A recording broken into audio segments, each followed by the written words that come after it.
marching in our cities.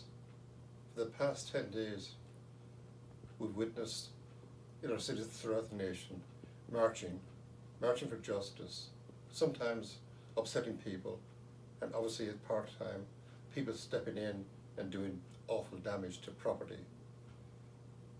Injustice. My first experience of injustice in the US was in 1968. I was visiting New York. I was with some friends on a Saturday afternoon, sitting on a stoop, drinking a few beers, and just chatting away. And suddenly we noticed this black man coming down the street.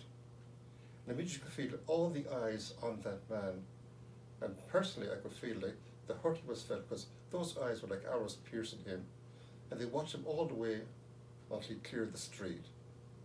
Afterwards I discovered part of the reason was, it was prejudice, yes, was also worried about values of homes, but also they didn't want black neighbours and black people were being to move into properties in that area. But to me it was an awful eye-opener to the prejudice. But then, reflecting myself, I've got my prejudices. You know, when I was growing up, we had no black people in our country, except for a few in the universities. Now, in my hometown, I see more black people than I see here in Northeast Seattle. They're accepted, yes, but there's a difference, there's a distance.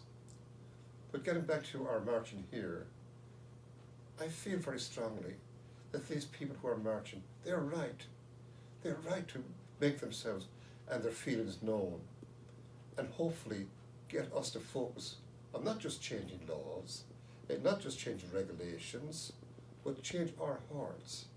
Because really, if we're going to deal with the issue of injustice and discrimination against black people and other people of colour, then we've got to look at our own selves and see, what is my prejudice?